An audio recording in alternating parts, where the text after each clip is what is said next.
Subtracting fractions is easy when the denominators are the same.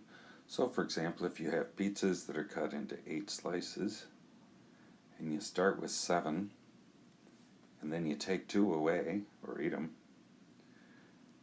well, that gives you 5 of 8 slices left, or 5/8 of a pizza.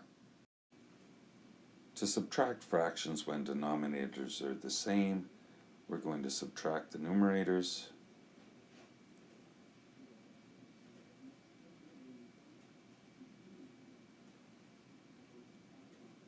and keep the same denominator.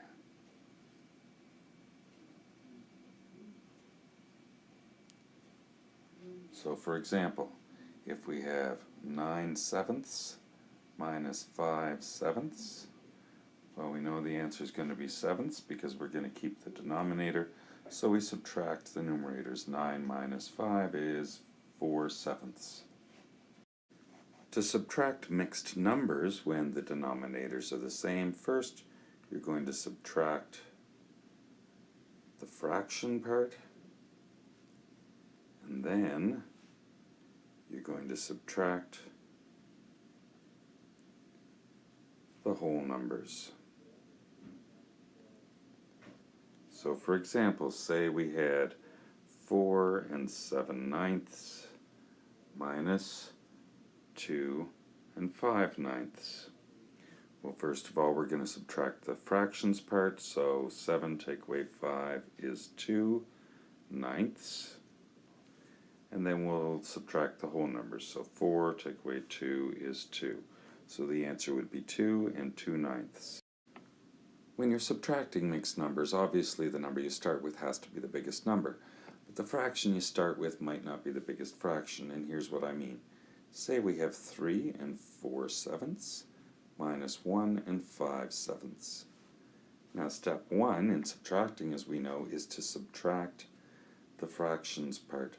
But we can't take 5/7 away from 4/7, so instead, step 1 is going to have to be that we borrow from the whole number. Okay, so we're going to borrow from the 3, so that's going to become 2.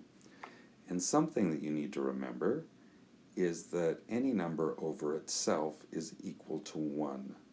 The denominator we're working with is 7, so 2 7/7 is the same thing as 3. And we still have our 4/7 and 1 5/7. Okay, so we've borrowed this 7/7, so now we need to add it to the fraction that we have here. And when adding fractions, so the whole number is going to stay 2. When adding fractions, remember you add the numerator, so 7 plus 4 is 11, and the denominator stays the same. And we haven't changed anything down here on the bottom, so it's still 1 5/7. So now we can do the subtracting. Now we can subtract the fraction parts. 11 take away 5 is 6/7, and then we can subtract the whole numbers. 2 take away 1 is 1. So the answer is 1 6/7.